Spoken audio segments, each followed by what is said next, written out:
హల్లెలూయా. అయితే ఈరోజు మనము నూతన సంవత్సరంలో ప్రవేశించిన మొదటి పునరుత్థాన దినమందు దేవునితో ఒక తీర్మానం తీసుకోవాలి. భక్తులు అనేకులు ఈ రోజే తీసుకోలేదు, ఆ సమయం ముందు తీసుకుంటారు. ఎవడన్నా ఒక చీకటి త్రోవను ప్రయాణం చేసినప్పుడు ఆ త్రోవలో వెళ్ళిన మన దగ్గర లైట్ కానీ ఏమీ లేదు, అనుకోకుండా పడిపోయాం అనుకోండి, అప్పుడు మనం ఒక మాట అంటాం, ఎప్పుడు కూడా ఈ దారిని నేను రాకూడదు అంటాం. అంటామన్నమా? చెప్పండి. ఇటువంటి మాటలు మాట్లాడుతాం అనేక సందర్భాలు. అంటే అది ఒక తీర్మానం, అది ఒక తీర్మానం. కనుక మనం ఒక తీర్మానం తీసుకున్నాం.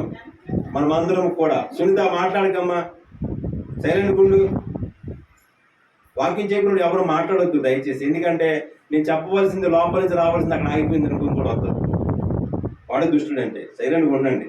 కాలు తగిలి చేతులు తగిలి మనకి ఏమవుతుంది? ట్రైన్లో ఎక్కడ గోల్డ్ కాలు తగ్గుతుంది ఏమవుతుందా?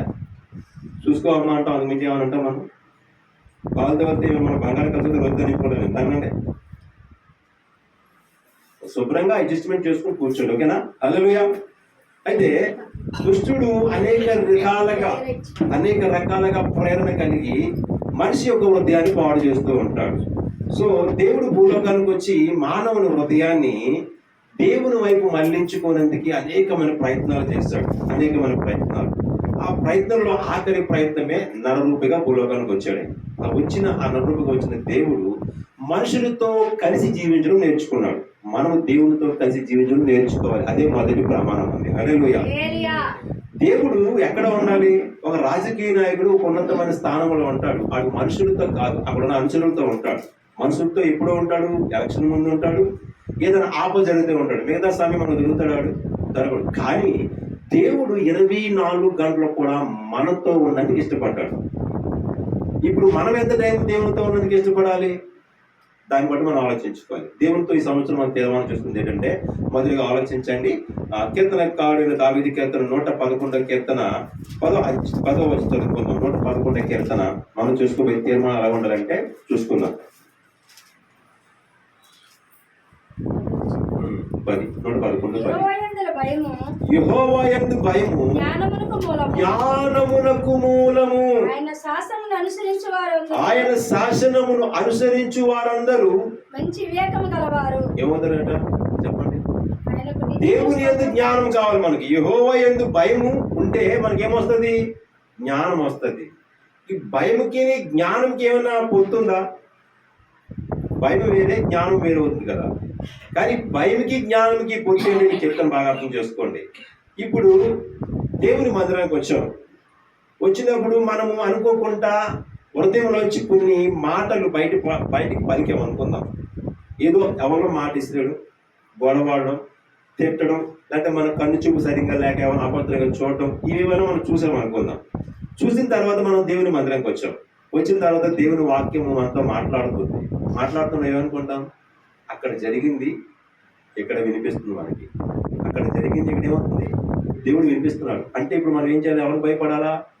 దేవునికి భయపడాలి. ఇప్పుడు దేవునికి భయపడితే మనం ఏం చేస్తామంటే కొన్ని పొరపాట్లు చేయమన్నమాట. కొన్ని పొరపాట్లు చేయం. అందుకనే మొదట మనకి ఏం కావాలంటే ఫస్ట్ దేవుని భయం కావాలి. మన జీవితంలో కొన్ని పొరపాట్లు, కొన్ని పాపములు చేస్తున్నామంటే అర్థం ఏంటంటే మనకు దేవుని భయం లేకపోవడం వల్ల. బాగా మూల కారణం అనమాట. ఇది ప్రామాణికములో మొదటిదిగా మనం ఎంచుకుందాం. అంటే దేవునితో మనము ఒక తీర్మానంలో మొదటిదిగా ఎంచుకుందాం. ఫస్ట్ నాకు దేవుని భయం కావాలి. దేవుని భయంకి మనుషుల భయంకి తేడా చెప్తే ఆలకించండి. ఒక పోలీస్ స్టేషన్ దగ్గరికి వెళ్ళి సేయి దగ్గర మాట్లాడినప్పుడు మనం ఎలా మాట్లాడతాం? ఇష్టానుసారి ఉండగలమా? అస్సలు ఇంకా నోరు కూడా మనం మెప్పలేమన్నమాట. అతను చెప్పింది మనం వినాలి అంతే. ఒక డిఎస్పీ కానీ, కలెక్టర్ కానీ, పెద్ద రాజకీయ ఎవరితో మాట్లాడినా మనం చెప్పింది కాదు, వాడు చెప్తుందో మనం వినాలి అంతే. వాడు ఒకళ్ళు మాట్లాడుతున్నప్పుడు మనం ఏదైనా డిస్టర్బెన్స్ చేసాం అనుకోండి, మనకు అది చూస్తాడు అంతే, ముందని బయట తోసినట్టు. అంటే మనం ఎలా ఉండమంటే ఒక భయం కలిగి ఉంటాం. అక్కడ పోలీస్ స్టేషన్ కానీ, కలెక్టర్ ఆఫీస్ కానీ, లేకపోతే ఏదైనా గవర్నమెంట్ సర్వర్లు ఎవరి దగ్గరికి వెళ్ళా మనం ఒక భయం కలిగి, భక్తి కలిగి ఉంటాం. ఇక్కడ అంతకంటా విలువైన వాడు దేవుడు, లోకమును పాలించేవాడు, లోకములో మనల్ని మంచి పేరు తెచ్చడలేగా ఆయన చేసేవాడు. కనుక ఆయన మనకి ఏముండాలి? భయం ఉండాలి. ఈ భయం ఏం చేస్తుంది? మనకి జ్ఞానానికి మూలమవుతుంది. ఏం చేస్తుంది? జ్ఞానానికి. ఏంటి భయం మూలం అంటే, నేను దేవుని మందిరానికి వెళ్తున్నాను కాబట్టి నేను చాలా జాగ్రత్తగా ఉండాలి, నా వల్ల ఇతరులకి ఎటువంటి ఇబ్బంది కలగకూడదు నా వల్ల అన్న భయము, దేవుని భయం ఎవరిలో ఉంటుందో వారికి దేవుడు జ్ఞానాన్ని దయచేస్తాడు ముందు. హల్లెలూయా. సో అటువంటి భయం కలిగిన ఒక వ్యక్తికి, ఇద్దరు వ్యక్తులు మనం చూసుకోవచ్చు. అందులో ఆదికాండంకి వెళ్ళిపోతే 50 అధ్యాయంలో 39 అధ్యాయంలో ఉంటాడు. ఎవరంటే యోసేపు గారు ఉంటారు. ఎవరు? యాకోబు కుమారుడు. ఓకేనా. రెండోదిగా ముందు వారం మనం చదువుకున్న ఒక మాట, ఏది ముందు చేయాలో ఏది తర్వాత చేయాలో మనకు తెలియదు, కానీ అలాగ ప్రవర్తించిన ప్రవర్తనలో మరియా, మార్తా కనిపిస్తుంటారు. అవునా. ఇక్కడ బాగా గమనించుకుంటే కూర్చున్నవాడు దేవుడు ఇక్కడ ఎదురుగా కనబడుతున్నాడు, యేసుక్రీస్తు వారు. కనుక దేవుడు ఇక్కడ ఉన్నాడు కాబట్టి నేను దేవునితోనే గడపాలనుకుంది మరియా. దేవుడు ఉంటే నాకేంటి, నా పనిపాట్లు చేసుకుంటాను అనుకుంది మార్తా. ఇప్పుడు మార్తాని దేవుడు మంచిగా మాట్లాడా, మరియాని దేవుడు మంచిగా మాట్లాడాడంటే మరియానే అన్నాడు, మార్తా నువ్వు విస్తారమైన తలంపులు పెట్టుకొని వేదన పడుతున్నావు, మరియా అయితే ఉత్తమం ఎన్నుకొని నా దగ్గర కూర్చుంది అన్నాడు. ఇలాగే ఇక్కడ దేవుడు ఎదురుగా ఉన్నాడు. దేవుడు అద్భుత కార్యాలు తెలుసు, చూశారు కాబట్టి. మరి ఆదికాండంలో యోసేపు దేవుడిని చూడలేదే? యోసేపు దేవుడిని చూశాడా? పోలీస్ స్టేషన్కి వెళ్ళి మనం కొన్న భయము, ఆ భయం హృదయంలో ఉందనుకోండి, ఏ పొరపాటు మనం చేయం కదా. నేరం చేసినప్పుడు తంతాడు, తంతే రేపు పొద్దునమ్మో మళ్ళీ నేరం చేస్తే తంతాడని భయం ఉన్నవాడు చేస్తాడా? చేయడం. ఇంకా వాడు సరి అవుతాడు. ఇప్పుడు యోసేపు దగ్గరికి వస్తులోకి, యోసేపు దగ్గర దేవుడు లేడు కదా, ఎదురుగా లేడు కదా. కానీ తను ఒక పనికిరాని పని చేయనందుకు తన ప్రేరణ కలిగిన, దుష్ట ప్రేరణ కలిగిన రాజుగారు భార్య అయిన తనతో కూడా, నాతో కూడా నువ్వు గడపాలి రా బాబు అన్నప్పుడు అతను ఏమన్నాడు తెలుసా? నా దేవునికి నేను, చెప్పండి, నా విరోధిగా బ్రతకలేను అన్నాడు. నా దేవునికి నేను పాపం చేసి కాబట్టి, నేను ఇట్లు ఎంత ఘోరమైన దుష్కార్యము చేసి దేవునికి విరోధంగా, వ్యతిరేకంగా. అంటే ఇప్పుడు భయం ఏముంది? దేవుడు ఏముంది? ఏ భయం ఉంది ఆయనకి? వాళ్ళ నాన్న భయం ఉందా? వాళ్ళ అమ్మ భయం ఉందా? రాజు శాసించేవాడు కదా, రాజు భయం ఉందా? పోనీ లేదు. పోనీ సైన్యం అంతా సంపేదని భయం ఉందా? అది లేదు. ఇక్కడ ఏమంటే శరీరాన్ని పరిశుద్ధపరచుకోనందుకు, శరీరాన్ని, ఈ దేహాన్ని పరిశుద్ధపరచుకోనందుకు హృదయంలో వచ్చే తలంపును దేవునికి అనుగుణంగా ప్రయాణం చేశాడు ఆయన. హల్లెలూయా. అందుకే అన్నాడు ఆయన కింద 4వ వచనంలో అద్భుతమైన మాట కనపడుతుంది అనమాట. ఆయన ధర్మశాస్త్రమును అనుదినము ధ్యానించేవాడు, ఆయన ధర్మశాస్త్రమును వినేవాడైన, ధర్మశాస్త్రము లక్షణములు కలిగిన వాడైన. అందుకేనంటే ఈ 3 పక్కన పెట్టేసి దేవునితో నడవడం ఇష్టపడ్డాడు ఆయన, దుష్టునితో కాదు. ఎప్పుడైతే తన ప్రవర్తనలో దేవుని భయం చూపించాడో, యోసేపు ఉన్న స్థానము దేవుడు హృదయాన్ని కదిలించేసింది అట్నే. హల్లెలూయా.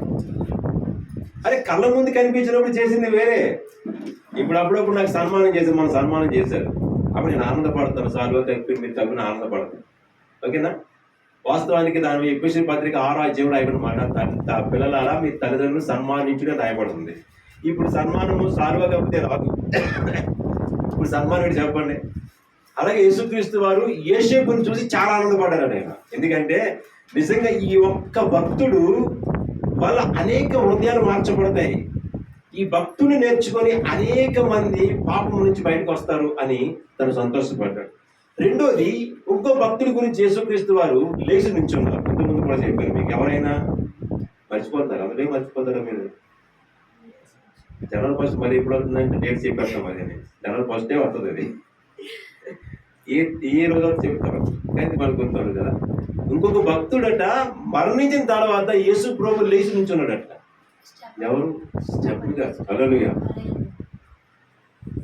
ఆయనని హింసించినట్టుగా ఎవరిని హింసించలేదు, అంత ఘోరంగా హింసించారు ఆయన.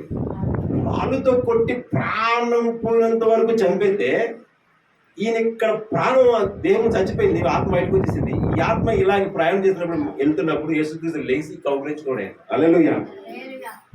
అంత అద్భుతమైన దర్శనాన్ని ఎవరు చూశారు? పౌలు భక్తుడు చూశాడు. హల్లెలూయా. లేదా చూడండి, దేవుని భయము ఫస్ట్ మనలో ఉంటే జ్ఞానం ఉంటుంది. జ్ఞానం ఉంటే ఏది మంచిదో, ఏది చెడ్డదో, ఏది చెయ్యాలో, ఏది చేయకూడదో, ఏది చేస్తే దేవునికి ఘనత వస్తుందో, ఏది చేస్తే దేవునికి మహిమ వస్తుందో అన్నది మాత్రం చేస్తాడు జ్ఞానం ఉన్నవాడు. అజ్ఞానం ఉన్నవాడు ఏం చేస్తాడు?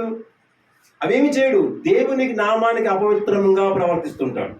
ఆయన నామాన్ని దూషించే వారిలాగా. వీళ్ళు క్రైస్తవులేనండి, దేవుని మందిరానికి వెళ్తున్నారండి అనిపించి ఇంకో మాట అన్నాడు అవతల అంటే ఎవరు దూషించినట్టుగా? దేవుడే కదా, అన్నే కాదు, దేవుడు దూషించాడు. కనుక అటువంటి ప్రవర్తనలో మనం ఉండకూడదని దేవుడు కొన్ని నియమాలను, కట్టడాలను పెట్టాడు. దాన్ని కూడా మనం అనుసరించవలసిన బాధ్యత మనకు ఉంది. అదే తీర్మానం అంటే. హల్లెలూయా. యేషూవు తీర్మానం చేసుకున్నాడు, నేను దేవునికి విరోధంగా బ్రతకలేను అని. ఈరోజు మనం ఒక చక్కని తీర్మానం చేసుకోవాలి, ప్రభువా నీకు ఇష్టము లేని ఏ కార్యము కూడా నేను చేయను. ఎవరికి? నాకు కాదు. నాకు ఇష్టమైన పిండి వంటలు ఎన్ని పెట్టండి, తినేసి తర్వాత బాత్రూమ్కి వెళ్ళేసి నాకు కడుపు పాడు చేశారంట. కానీ దేవునికి విరోధమైన ఏ కార్యము చేయను ఒక తీర్మానం చేసుకోండి మీ జీవితంలో. అయ్యా నీకు విరోధమైన ఏ కార్యము నేను చేయను, నీకు నచ్చని ఏ పని నేను చేయను, నువ్వు ఏదైతే ఇష్టపడుతున్నావో నేను అదే చేస్తాను అని ఒక చక్కని తీర్మానం తీసుకుందాం మనం. హల్లెలూయా. తీర్మానంలో మొదటిది జ్ఞానం అయితే, రెండోది దేవుని మందిరం, మూడోది దేవుని చదువుకున్న కీర్తనకారుడు అనుదినము జ్ఞానించడం, దేవుని వాక్యాన్ని చదవడం, నాలుగోది సహాయ గుణము కలిగి ఉండడం, ఐదోది వ్యసనములకు దూరముగా జీవించడం. హల్లెలూయా. బాగా ఈ 5 ప్రసంగం చేస్తే ఇంచుమించు గంటన్నర అవుతుంది. ఇప్పుడు నేను సింపుల్గా ఎలా చెప్పగలను?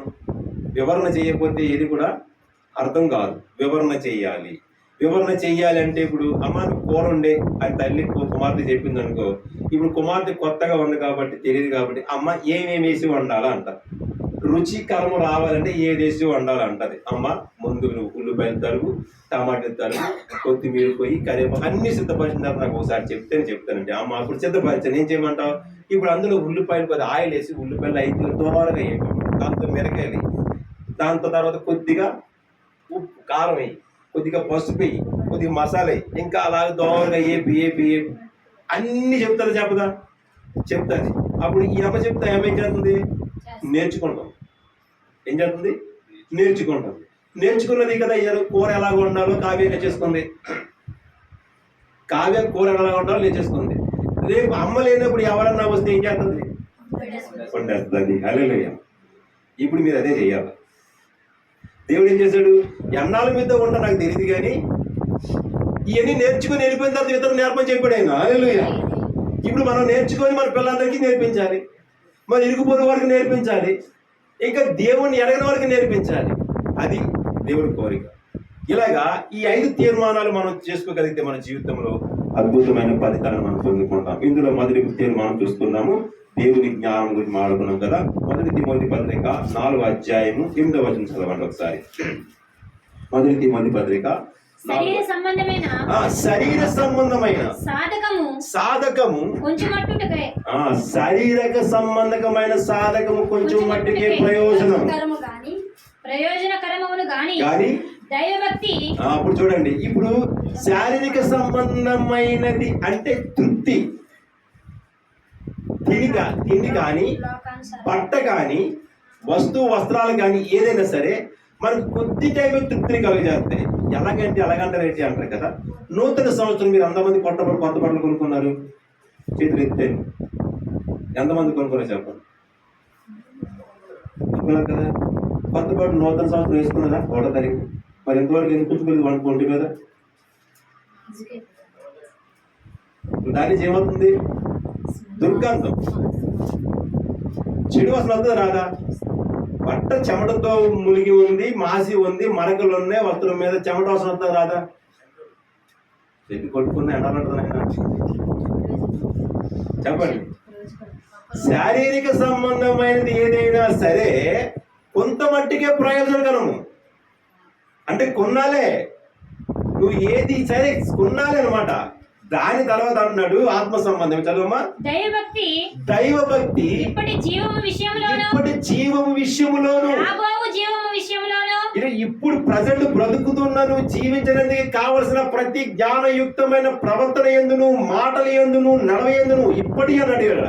రాబోవు అంటే వచ్చే ముందు ఏదైతే ముందుగా వస్తుందో దాని విషయంలో కూడా వాగ్దానముతో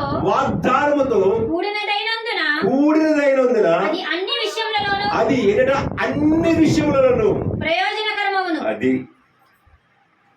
చూడండి, జ్ఞానం ఏం చేస్తుందంట, ఇప్పుడును రాబో విషయంలో కూడా అన్ని విషయంలో కూడా ప్రయోజనకరం అవుతుంది మనకి. కనుక దైవభక్తి విషయంలో మనము చాలా ఎలా ఉండాలంట, కేర్గా ఉండాలి. ఒక హాస్పిటల్కి కేర్ హాస్పిటల్ పేరు కేర్ అంటే ఏంటి చెప్పండి? కేర్ అంటే జాగ్రత్తగా చూస్తారు వాళ్ళు మన దగ్గరుండి సంరక్షిస్తారు. ఏ సమయానికి ఏది కావాలో అందిస్తారు, అలాగే పిండేస్తారు. పిండిది బాగుందా, పేరు బాగుందా చెప్పండి? పేరు బాగుంది, కేర్ అమ్మ నా మీద అంత కేర్ తీసుకున్నాడు. ఒక యవనస్తుడు వెనకతలో యవనస్తురాలు వెళ్ళింది అనుకోండి, నా మీద ఎంత కేరు, బట్ట కేరు, ఓ నేను బాగుంటే పాసం కదా ఎంత కేరు. ఏం చేసినప్పుడు అయ్యా వాక్యం చెప్తున్నప్పుడు తల బాగోలేదండి అంటారు, తలలాగా ముళ్ళపంచలాగా వచ్చిందండి అంటారు. నా మీద కేర్ కదా, చూసారా? నేను వాక్యంలోకి వెళ్ళిపోయిన ఏమంటుంది, మీ తల బాగోలేదు అంటుంది. నా తల ఎవరికి కావాలా? దేవుడు నా తల అడగలేదు, నా శరీరం నా హృదయాన్ని అడిగాడు ఆయన. అదే అంటే మనిషి మీద మనిషి అంత కేర్ తీసుకుంటాము, దైవభక్తి కూడా దేవుడు మన మీద అంత కేర్ తీసుకుంటాడు ఇప్పుడు రాబో యుగంలో కూడా. హల్లెలూయా. 1 తిమోతి పత్రిక 1:20 చదువుసారి.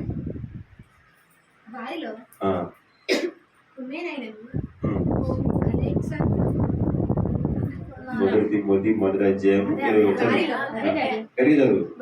వారిలో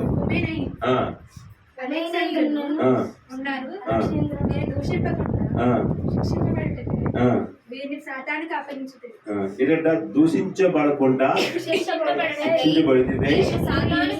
ఎవరికప్పు చెప్పాడు? సాతాని. ఇప్పుడు దృష్టికి మనం ఎవరికప్పు చెప్పాలి? ఇది నాది కాదురా బాబు, నీతో ఉంచుకో, నాకు సంబంధం లేనివి ఇవి, నీకు వారికి ముడిపడినాయి కాబట్టి నువ్వు వాడాలిగా, పడని నా దగ్గర రాలని చెప్పారు అంతే. హల్లెలూయా. ఇప్పుడు రెండోది చూడండి, హెబ్రీ పత్రిక 10:24 రెండోది, దేవుని మందిరమును మానకుండా అని మొదటిది ఏంటి? జ్ఞానము కావాలి మనకి. అది మనకు కొదువై ఉంటే యాకోబు పత్రిక 1:5 రాయబడి ఉంది, మీలో ఎవరికైనా జ్ఞానం కొదువై ఉంటే అది దేవుని అడగవలను అని రాయబడి ఉంది. ఓకేనా? ఇప్పుడు నాకు జ్ఞానం లేదు ప్రభువా, అందుకే నా జ్ఞానంగా బ్రతుకుతున్నాను, నాకు నచ్చినగా జీవిస్తున్నాను, ఇక మీద నాకు నచ్చిన కాదు నీకు నచ్చినగా జీవించడానికి నాకు జ్ఞానం అని దేవుడిని అడగండి. రెండోది, కొందరు మానుకున్నట్లుగా సమాజముగా కూడట మానక ఒకరినొకడు హెచ్చరించుచు ఆ దినము సమీపించుట మీరు చూచిన కొలది మరి ఎక్కువగా అలాగు చేయొచ్చు. ఆ ప్రేమ చూపుటకును సత్కార్యములు చేయుటకును ఒకరినొకడు పురుకొల్పవలెనని ఏం చేయమన్నాడు? అందరినీ ఆలోచించమన్నాడు. ఇక్కడ దేవుని మందిర విషయంలో, దేవునికి చేసే ప్రార్థన విషయంలో, సత్కార్యములు చేసే విషయంలో, నీతిగా బ్రతికే విషయంలో మనం ఏం చేయాలి? ప్రోత్సహించాలి. పురుకొల్పడం అంటే ఏం చేయాలమ్మా? ఇవాళ బర్త్డే కదా, నేను చర్చికి రానమ్మా అంటే నేను పక్కన రాజా చర్చి కాదు, ముందు దేవుడు చర్చి దగ్గరికి వెళ్ళిపోతేనే బెటర్, చర్చికి వెళ్ళిపోవడం ముందు అనుకుంటా రాని. అలాగే లేక మనకు పిచ్చి కదా. ఏ విషయంలో పురుగొలుపుతుంది? నిన్ను శారీరక సంబంధమైన విషయాల్లో పురుగొలుపుతుంది. అప్పుడు నువ్వేమనాలా? అమ్మమ్మమ్మ ఏదైనా సరే దేవుని తర్వాతే, నా పుట్టినరోజు కంటే దేవుని మందిరమే నా ప్రాముఖ్యమైనది. అందుకనే కావ్య మేము చెప్పాలి రానికి, దేవుని మందిరం పోదాం పదా. నువ్వే కాదు, నీ స్నేహితులందరినీ తీసుకొని రావాలి. హల్లెలూయా. ఒకరినొకరు అన్నా లేదా? మరి నీ స్నేహితుడికి దేవుడికి తెలియాలా? మరి ఇప్పుడు తెలుస్తుంది చెప్పండి. ఇప్పుడు తెలుస్తుంది, ఇంటికి తెలుతుందేమో. ఇప్పుడు తెలుస్తుందమ్మా చెప్పు. అది హల్లెలూయా. ఒకరినొకరు కొందరు మానుకొనక దేవుని మందిరానికి వెళ్ళడానికి ఎవరైనా బద్ధకస్తులైతే అమ్మ వద్దొద్దు, దేవుని మందిరం విడిచిపెడితే చాలా ఆశీర్వాదం మనం కోల్పోతాం. మనకు కనిపించిన ఆశీర్వాదం అది. మీకు తెలుసా? 52 ఆదివారములు కూడా నేను దేవుని మందిరములో ఖచ్చితంగా నేను ఉంటాను అని తీర్మానం చేసుకున్నాను అందరూ కూడా. హల్లెలూయా. అప్పుడు మనం ఏం చేస్తాం? అయ్యో, నేను ఆదివారం దేవుడితో ఉంటానని తీర్మానం చేసుకున్నాను, వెళ్ళకపోతే దేవుడు బాధపడతాడే. ఇప్పుడు అట్ని చుట్టాలు వస్తారు. మీరు ఇప్పుడైతే తీర్మానం చేసుకున్నారో ఆదివారం శనివారం రాత్రి మీకు ఫోన్ వస్తుంది, అమ్మా మేము ఆదివారం మీ ఇంటికి రావాలనుకుంటున్నాము, ఆదివారం మాకు ఖాళీ డ్యూటీ సెలవు కాబట్టి అదే డ్యూటీ సెలవుకుని రావచ్చు కదా. వాళ్ళ పనులు మానరు, ఆ డ్యూటీ సెలవు పెట్టరు, మన దేవుడి మొదలు మానేయాలి. సాతాను చేసే కుయుక్తి పనులు ఇవే అనమాట. అంటే ఇప్పుడు వాళ్ళ మీద మనకి ప్రేమ ఉందా లేకపోతే దేవుని మీద ప్రేమ ఉందా అని ఇప్పుడు మనకి టెస్టింగ్ జరుగుతుంది. అప్పుడు మనం ఏం చేయాలి తెలుసా? అమ్మ దయచేసి వినండి, ఆదివారం మా ఇంటికి రాకండి అని బోర్డు పెట్టేయండి మీ హృదయంలో.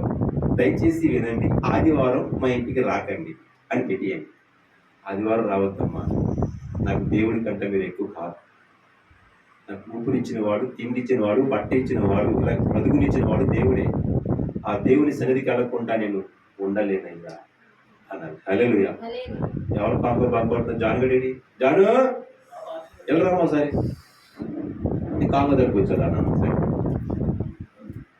ఏంటంటే నేను ఆదివారము దేవుని మందిరంకి వెళ్ళకపోతే నేను ఉండలేను, ఆయన మాటలు వెళ్ళకపోతే నేను ఉండలేను, ఆయన సన్నిధిలో గడపకపోతే నేను ఉండలేను అన్న తీర్మానం చేసుకోండి.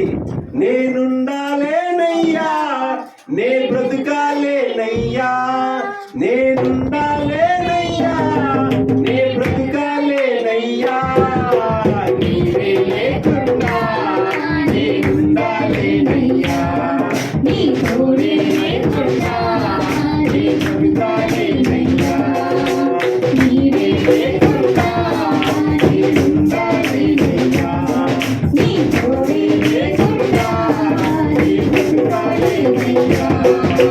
రాజాని సన్నిధిలోనే ఉంటానయ్యా, ఆరాధిస్తూ బ్రతికేస్తానయ్యా. రాజాని సన్నిధిలోనే ఉంటానయ్యా, మనసారా ఆరాధిస్తూ బ్రతికేస్తానయ్యా. ఆదివారం సన్నిధికి వెళ్ళకపోతే ఎంత తిన్నా నాకు వంట పట్టదండి. ఆదివారం సన్నిధికి వెళ్ళకపోతే నాకు తృప్తి ఉండదండి అని ఒక తీర్మానం చేసుకుని దేవునితో, నాతో తీర్మానం చెప్పి మీరు మానేస్తా ఖచ్చితంగా చెప్తున్నాను. మీరు దేవునితో ప్రమాణం చేసుకుంటే మానరు. అందుకే తీర్మానాలు ఇచ్చాడు దేవుడికి. భక్తులందరూ గొప్ప తీర్మానాలు చేసుకున్నారు, ఆ తీర్మానం మీద నిలబడ్డారు, ఆ తీర్మానం మీద బ్రతికేరు, ఆ తీర్మానం మీద ఆత్మీయమైన ఆశీర్వాదాలు పొందుకున్నారు. ప్రపంచాన్ని కదిలించేశారు వాళ్ళందరూ కూడా. అనేక పాపిష్టి హృదయాలను వారి వైపు తిప్పుకున్నారు, దేవుని వైపు తిప్పించారు. ఈరోజు మన తీర్మానము అనేక నశించిపోతున్న ఆత్మలు దేవుని వైపు మళ్ళేలాగా తిప్పుకోవాలి. మన తీర్మానము మన తిండి కంట, మన బట్ట కంట, మన సుఖము కంట, మన సౌఖ్యం కంట దేవునికి మహిమ తెచ్చే బతకాలి మనము. హల్లెలూయా. నీ చెమట వాసన ఎవడో చూడడు, నీ బట్ట ఎవడో చూడడు, నీ బ్రతుకును మాత్రమే చూస్తాడు ఎవడైనా సరే. హల్లెలూయా. తీర్మానం చేసుకున్నామంటే ఒక ఆమె తీర్మానం చేస్తుందట, అత్తా నీ జనమే నా జనము, నీ బంధువులే నా బంధువులు, నీ దేవుడే నా దేవుడు, సస్తే ఈ కొయ్యి తప్ప నిన్ను ఏది వేరు చేయకూడదండి. మరణం తప్ప అందులో పుట్టాడు దేవుడు. హల్లెలూయా. ఆ రూతు వంశావళిలోంచి వచ్చాడు దేవుడు యేసుక్రీస్తు వారు. హల్లెలూయా. రూతు గ్రంథం 6వ కింద ఉండేమని చూడండి. అయ్యా అందుకు రూతు నా వెంబడి రావద్దనియు, నన్ను విడిచిపెట్టవనియు, నన్ను అసలు దయచేసి ఏమి నువ్వు పండగకు వస్తానని, నువ్వు చుట్టాలు వస్తారని, ఆదివారం వస్తానని దయచేసి నాకు చెప్పకండి. మీరు ఆదివారం మా ఇంటికి రాకండి. మీరు ఆదివారం రావడం వల్ల దేవుడు విలువైన మాటలు, నా జీవితాన్ని మార్చే మాటలు, నా బ్రతుకును మార్చే మాటలు, నాకు ఆశీర్వాదం కలిగించే మాటలు నేను కోల్పోతానేమో ప్రభువా. ఇదిగో ఆదివారం అలా హృదయంలో ప్రేరణ కలిగే మా ఇంటికి రాకుంటారు. ప్రార్థన చేయండి ముందు. ఆదివారమే యాతన మనం ఎత్తుకుంటామని చెప్పి చూడండి. దేవునికి తీర్మానం చేయని ప్రతి ఒక్కరు కూడా దైవభక్తి సాధనకు మించింది ఏదీ లేదు. శారీరక కార్యములు కాదు గొప్పవి, ఆత్మ కార్యాలు గొప్పవి. హల్లెలూయా. ఎలాగైతే ఎలా బ్రతకండి అంటే ఏలి ఎలా బ్రతికాడు? ఏడికి ఎవరు ఉన్నారు అక్కడ? చెప్పండి, ఎవరు ఉన్నారా? ఎవరు లేరు. ఊరెంతమంది ఊరి జనాలు ఉన్నాయి, ఎవరో దగ్గరికి వెళ్ళమని చెప్పాడు దేవుడు. ఎంతమంది జనాలు ఉన్నారు, ఊరు మొత్తం జనాలే. ఎల్లరా బాబు, ఊర్లో 3 జనాలు ఉన్నారు, అడుగు తింటే 3 మంది పెడతారు, పోయి నేను చెప్పు పెడతానంటే అంటే వెళ్తాడు కదా. ఆయన అన్నాడు, వద్దు, ఎవరి దగ్గరికి వెళ్ళని చెప్తే నా దగ్గరికి వెళ్ళాను. ఎవరి దగ్గరికి? సారే పొద్దున విధవరావు దగ్గరికి వెళ్ళు అన్నాడు. అక్కడికి వెళ్ళాడు. ఆయన ఏముంది, నేనే ఎండిపోయి ఉన్నాను, నీకేం పెడతానుంది. ఆ మాట అర్థమేదే కదా. బాగా ఆలోచించండి. నాకున్నదే ఎంత పిండి, అందులో ఒక రొట్టి. ఇప్పుడు నేను నీకు పెడితే నా బిడ్డ ఏం తింటాడు, నేనేం తింటాడు? మనం ఏం మాట కదా, నేనే ఎండిపోయి ఉన్నాను, నీకేం పెడతాను కదమ్మా అని. అప్పుడు ఏమంటుందంటే మళ్ళీ మనసు మార్చుకొని, పోలే ఈ యాదవ తిండి చిన్నప్పటి నుంచి తింటూనే ఉన్నాను. తిండి కోసం చెట్లు మానేస్తున్నారు చాలా మంది. తిండి కోసం భోజనాల పార్టీకి వెళ్ళిపోవడం కోసం, తిండి కోసమే కదా భోజనాల పార్టీకి వెళ్తాం, అర్థం పెళ్లికి వెళ్తాం అంటే ఆమె సంతోషపడుతుందిగా కాదు. అక్కడ మనం డ్రెస్లో, మన మేకప్లో, మన ఫోటోలు, సినిమా స్టైల్లో ఉన్న స్టూడియోని అంతా మనం అంగీకరించి ఆహ్వానించి ఆనందపడిపోయి ఇంటికి వచ్చిన కోసం కదమ్మా. ఇక్కడ మరి ఏరియా వెళ్ళిన తర్వాత ఏమంటుంది, అయ్యా నాకున్న ఈ చిన్న దాంట్లోనే 3 భాగాలు చేసి, ఇదిగో నీదొక భాగము, ఇదిగో నా బిడ్డదొక భాగము, ఇది నాది భాగం అని 3 పంచుకొని తిన్నాడు. ఆ దినం నుంచి ఆ కుటుంబంలో నిండైన ఆశీర్వాదం. 3.5 సంవత్సరం తిండి లేని ప్రాంతంలో, కరువు ప్రాంతంలో, సారేపతి విధవరాలు గట్ట కరువు లేదంట. హల్లెలూయా. ఊరంతా కరువు ఉంది, ఆ ఇంట్లో కరువు లేదు. ఎందుకు? దేవుని విషయంలో, దేవునికి సాగుని పెట్టే విషయంలో ఆమె అజాగ్రత్త చేయలేదు, జాగ్రత్తగా బ్రతికింది కాబట్టి. హల్లెలూయా, హల్లెలూయా. లేదా ఇక్కడ అన్నాడు కింద దావీదు కీర్తన 84:4 మాట చదువుకుందాం. కీర్తన గ్రంథము 2వ తీర్మానం, దేవుని మందిరం మానక ప్రతిరోజు అవకాశం ఉన్నంత వరకు దేవునితో గడిపే ప్రయత్నం చేయాలి మనం. 84:4 నీ మందిరమునందు ఎవరన్నారు? ఇంటి దగ్గర పడుకున్న వాళ్ళు అన్నాడా? చెప్పండి, ఇంటి దగ్గర పడుకున్న వాళ్ళు అన్నారమ్మా. కావ్య ఏమన్నారు? అమ్మ వచ్చేవారు నా దగ్గర కూర్చుందమ్మా, నిన్ను మార్చి నన్ను పిలుస్తున్నారు అంటారేమో. కానీ ఏమన్నాడు? ఇంటి దగ్గర కూర్చున్న వాళ్ళు అన్నాడా? రాసినోడే గొప్పోడు, ఆయన పెద్ద భక్తుడు. ఆయన అన్నాడు, వారు బాబు నాతో పాటు మీరు అందరూ కలుపుకొని మాట్లాడుతున్నాడు. నీ మందిరమందు నివసించు వారందరూ కూడా ధన్యులు. హల్లెలూయా. నివసించే వారందరూ కూడా ధన్యులు. ఇప్పుడు నిత్యము వారు నిన్ను స్తుతించుదురు. నీ వలన బలమునందు మనుషులు ధన్యులు.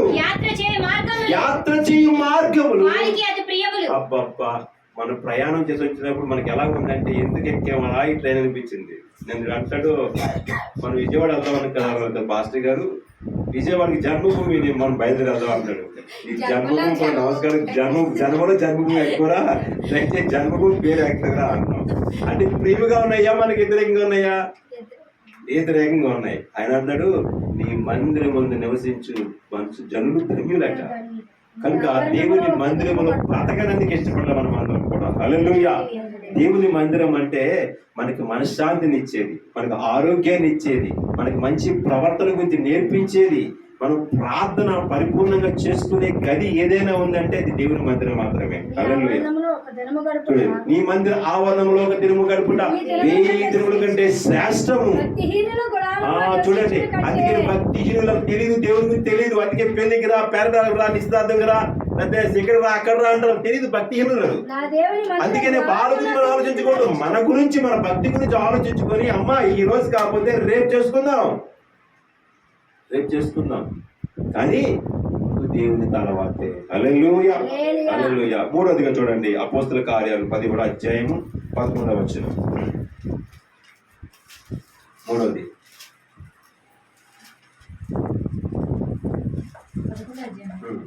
17-11. మీరు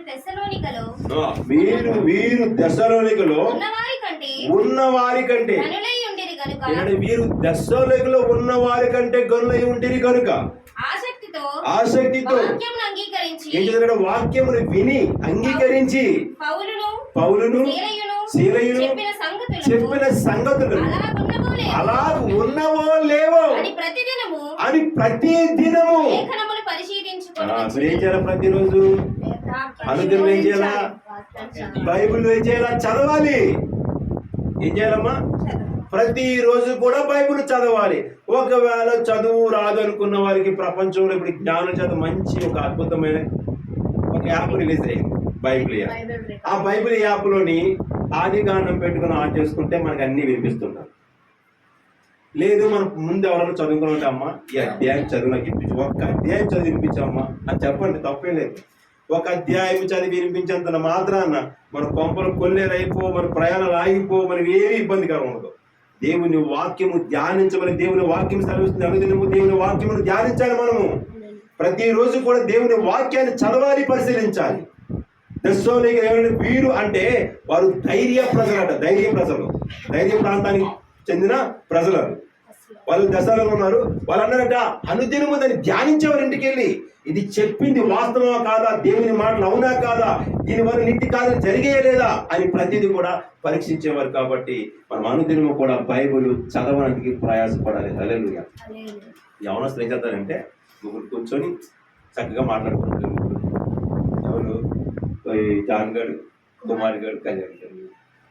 మీరు అది చేయకూడదు. అక్కడ కూర్చోవాలి, ఇక్కడ కూర్చోవాలి, అక్కడ కూర్చోవాలి. ఏం చేయాలి తెలుసా? ఎవరి దగ్గర బైబిల్ ఉందా? బైబిల్ తీసి, లేకపోతే సెల్ ఫోన్లలో బైబిల్ యాప్ ఉంది కదా, ఆడొక 7 అధ్యాయాలు, నువ్వు ఒక 7 అధ్యాయాలు, ఈడొక 7 అధ్యాయాలు చదవండి. మాస్టర్ గారు చెప్తే కాదు, దేవుడి నుంచి రావాలని. హల్లెలూయా. దేవుడి మందిరానికి వచ్చాం, బయట ఉన్నది కాదు, మనం లోపల ఉన్నది. వెలుపులు ఉన్నవారులారా లోనికి రండి అంటాడు ఆయన. హల్లెలూయా. బయట ఉన్న వాళ్ళు దేవుడు లోపల పెరిగితే లోపల బయటకు పోతారు. మీరు ఏంటన్నారు? బయట ఉన్న వాళ్ళకి లోపల రమ్మన్నాడు. వెలుపులలో అంటే వెలుగు బయట నుంచి సాతాను శక్తులు ఉన్నాయి, సాతాను ప్రభావితమైన కార్యాలు ఉన్నాయి. లోకం ఉంది, లోకంలో చూసి దుష్టవృత్తి మీలో ప్రవేశించి మీరు నాశనానికి మార్గం ఏర్పాటు చేసుకుంటారేమో, మీ జీవితంలో పాడైపోతేమని దేవుడు అందరినీ పిలుస్తాడు, లోనికి రండి. లోనికి వచ్చి ఏం చేయాలా? మనం ఉదయం నుంచి మాట్లాడుకోవడం కాదురా, ప్రార్థన చేసుకుందాం. నువ్వు ఒక 5 నిమిషాలు ప్రార్థన చేయి, 10 నిమిషాలు నువ్వు ప్రార్థన చేయి. ఇగో నేను 10 నిమిషాలు చేస్తాను, నువ్వు ఒక 10 నిమిషాలు. అప్పుడు ఎంత అయింది? 30 నిమిషాలు, అరగంట మీరు ప్రార్థన చేస్తున్నారు. ఆ ప్రార్థన మిమ్మల్ని వెళ్ళినప్పుడు వచ్చినప్పుడు కాపుదలు కాస్తారు, వెళ్ళినప్పుడు వచ్చినప్పుడు కాపుదలు కాస్తారు. కాపుదలు కాస్తుందా లేదా? చదువుకున్నావా లేదా? ఎక్కడ చదువుకున్నావు? యోబుకి నువ్వేం చేసావు చెప్పండి. సాధారణ అంటాడు, యోబుకు నువ్వేం చేసావు? కంచి వేసావు కదా అన్నాడు. ఏ కంచి? ప్రార్థననే కంచి. ప్రార్థనే కంచి ఉన్నప్పుడు సాతాను లోనికి ప్రవేశించలేడు. హల్లెలూయా. ఇందాక పాట పాడింది, ప్రార్థన వల్లే ప్రయాణము, ప్రార్థనే పరాజయం. అదనమాట. అంటే మనం ప్రార్థనని ఖచ్చితంగా నేర్చుకోవాలి. బైబిల్ చదవాలి, ప్రార్థన చేయాలి. అది పాస్టర్ గారు వచ్చి చెప్పలేదు. నువ్వు లోపలికి వచ్చినప్పుడు దీవించబడదు, అప్పుడు నీకు ఏంటంటే బయటికి వెళ్ళడానికి దీవెనే. ఎందుకు? నువ్వు చేసుకున్న ప్రార్థన నీకు కాపుదలిస్తుంది. కనుక నువ్వు వెళ్ళకూడదంటే ఎప్పుడు కూడా మీరు ముగ్గురు కూడా మంచి అవనకాలు ఉన్నారు. మీరంటే దేవునికి చాలా ఇష్టం. మా వయసు అయిపోయింది కాబట్టి మేమన్నా ఇష్టమే, కానీ మాకు పిలుపు దగ్గర ఉంది. ఈ దగ్గరికి సమీపించాడు కదా, ఏంటంటే పనిపోయి మొత్తం అని అంటారు అందరూ. అంటే అర్థం ఏంటి? టైం దగ్గరికి పడిపోయిందని అర్థం. హల్లెలూయా. అంతే కదమ్మా. ఎందుకు పండి అంటే చిన్నపిల్లలు పండిపోతే అది వేరే, వాళ్ళకి విటమిన్ లోపాలు పడిపోతాయి, మనకెందుకు పండుతున్నాయి? మనం అది జాలి చెయ్యం. చిన్నపిల్లలకు కూడా పడిపోతున్నాయి ఏంటి అంటాం. చిన్నపిల్లలకి ఎందుకు పండిపోతుంది? విటమిన్ లోపం. వాళ్ళకి తినవలసి తినక, తోటకూర తినక, బచ్చల కూర తినక, కొత్తిమీర తినక, ఆకుకూర తినకపోవడం వల్ల ఏమవుతుందంటే మాసం ఎప్పుడు మాసాలు తింటుంటే ఎన్ని పడిపోతే ఏం చేస్తాయి చెప్పండి. పూర్వం వాళ్ళు ఏమన్నా ఎంత అందంగా ఉండేవారు, కుంకుడిగా అయితే స్నానం చేశారు, రకరకాల శాంపులు ఇచ్చేసి, అయినా చూడరు తప్పట్లేదు. చెప్తుందమ్మా పిల్లరా? చూడండి, మనము దేవునికి మహిమ తెచ్చే విధంగా జీవించగలిగినది ప్రయత్నించండి. 3వ బైబిల్ చదవండి. 4వ చూడండి, ఫిలిప్పీ పత్రిక 2వ అధ్యాయం 4వ వచనం. సహాయ గుణము కలిగి ఉండమని ఇంతకుముందు కూడా చదువుకున్నాం. మీలో ప్రతి వాడు సొంత కార్యములు మాత్రమే కాదు, ఎవరు మీ సొంత పనులు కాదు, ఇతరుల కార్యములు చూడవాలి. ఇతరులు ఎవరైనా బాధలో ఉన్నారా అడగండి, ఫోన్ చేసి, అయ్యా ఇది నువ్వు చర్చికి రాలేదు, ఏమైందో, ఏ కష్టంలో ఉన్నారో, ట్రాన్స్పోర్ట్ ఛార్జీలు లేవేమో, అవసరమైతే నేను ఆ డబ్బులు పెట్టుకుంటాను. ఒక సహోదరి 10 మంది కలిపి ఎక్కడి నుంచి అంటే ఏకేసీ ప్రాంతం నుంచి మన జగ్గు సెంటర్ వరకు, ఆ చివరి వరకు ప్రార్థనకి వెళ్ళేవారు. అప్పుడు చాలా దీన పరిస్థితి, చాలా పేద పరిస్థితి, డబ్బులు ఉండేవి కాదు వాళ్ళ దగ్గర. అలాంటి సహోదరి ఆమె దగ్గర ఉన్న డబ్బులు తీసి అందరికీ ఆటో ఛార్జీలు పెట్టింది. ఆ దీన పరిస్థితి చూసి అమ్మవారి కష్టపో బాధలో ఉన్నారు, శ్రమలో ఉన్నారని వాళ్ళకి మొత్తం ఆటో ఛార్జీ అంతా తీసుకెళ్ళి మరి తీసుకొచ్చింది. సో దాన్ని దేవుడు వదిలేదండి, విస్తారమైన సంపాదించడం ఈరోజు. హల్లెలూయా, హల్లెలూయా. మీ సొంత పనులు కాదు, నీ మట్టుకు నువ్వు వెళ్ళిపోవడం కాదు, నీతో పాటు ఒకరు తీసుకెళ్ళి దేవుని మందిరానికి. హల్లెలూయా. నీ మట్టుకు నువ్వు బ్రతకడం కాదు, నీతో పాటు కూడా బ్రతికించు. నీ మట్టుకు నువ్వు వెలుగులో జీవించడం కాదు, నీతో పాటు కూడా వెలుగులో జీవించడానికి చెయ్యి. ఎవడు బాధల్లో ఉన్నాడా, సమస్యలో ఉన్నాడా, వేదల్లో ఉన్నాడా, ఇబ్బందుల్లో ఉన్నాడా, వాడికి సహాయం చేయి. సహాయకుని కలిగి ఉండాలి మనము. ఎవరట మీలో చదవమది, మీలో ప్రతి వాడును మన సొంత కార్యములు మాత్రమే కాక ఇతరుల కార్యములు కూడా చూడాలి మనము. క్రీస్తు యేసునకు కలిగిన ఈ మనస్సు. అది యేసుక్రీస్తుకి అలా అమ్మ గురించి ఆలోచించలేదు, వాళ్ళ తమ్ముడి గురించి ఆలోచించలేదు, లోకంలో ఉన్న వారందరి గురించి ఆలోచించలేదు. హల్లెలూయా. కనుక క్రీస్తు యేసు కలిగి ఉన్న మనసు కూడా మనం కూడా కలిగి ఉండాలి. అయ్యా ఎవరైనా బాధలో ఉన్నారు, పోతే ఆ రోజు 100, 200, 300 వాళ్ళు తృప్తిగా భోజనం పెట్టి పంపించండి. బాధలో ఉన్నారు, సహాయం చేయండి. సహాయకులు నాకు బాగోలేనప్పుడు నా పరిస్థితి వాళ్ళకి తెలియదు కదా, మన సాక్షి విని ఈరోజు నాకు 3,000 రూపాయలు ఇచ్చారు మందులు కొనుక్కోలేదు. నిజంగా చెప్పనా, అక్కడ చెప్పలేకపోయిన మాట. ఎందుకని నేను నడుపుకున్న మాత్రలు అయిపోయి, అందుకే వాళ్ళు కూడా మాత్రలు వేసుకోలేదు. ఒక మాత్రం అలా దాచుకున్నాను దాన్ని, తర్వాత పనికొస్తుంది టైం లేక. నేను నడుతా మాత్రలు అయిపోయాయి అనమాట. ఈరోజు మాత్రం కొనుక్కోలేదు, రేపు చూద్దాం కొనుక్కుందాం అనుకున్నాను. కానీ ఇప్పుడు దేవుడు ఏం చేశాడంటే అక్కడి నుంచి అక్కడ కలిపి పాస్టర్ గారికి నిన్న సాక్షి ఉన్న తర్వాత నాకే బాధ అనిపించిందండి. నాకు తెలియదు, యాక్సిడెంట్ అవుట్ అనుకున్నాను, కానీ ఈ లెవెల్ ప్రాబ్లం పచ్చ కావాలన్న సంగతి నాకు తెలియదు అని చెప్పి బాధపడి అయ్యా మాకు 3,000 రూపాయలు అనిపిస్తే తీసుకోలేదు. వద్దు అమ్మ బాగుంది ప్రజెంట్ అని చెప్పినా సరే వెంటలేదు. మీరు తీసుకోకపోతే నేను సచిన్ తోటాను. అదేంటమ్మా అలా కనుక తల్లి అని చెప్పి మళ్ళీ దాన్ని తీసుకొచ్చి బ్యాగ్లో పెట్టవలసి వచ్చింది. సహాయకుని ఏం చెప్తాడ తల్లి ఇద్దరు పురుగొలుపుతుంది. హల్లెలూయా. మన కష్టాల్లో ఉన్నప్పుడు ఎవరైనా నేను నా బంధువా, మా అమ్మ నాకు రూపాయి ఇవ్వలేదు, సేనుకోమని నేను అంటాను. మా సెల్లు ఒక రూపాయి ఇవ్వలేదు, మా అన్నదమ్ములు రూపాయి పడుతుంది అంటుంది. పక్కింటి ఆవిడ ఎవరో ఇంటికి సువార్తగా అంటుందట, నీకు బాగాలేదు తెలుగు 2 ఉంచుకోమ్మా అందట. ఎట్నీ అమ్మంది నువ్వు రాదు కదా తల్లికి అందే.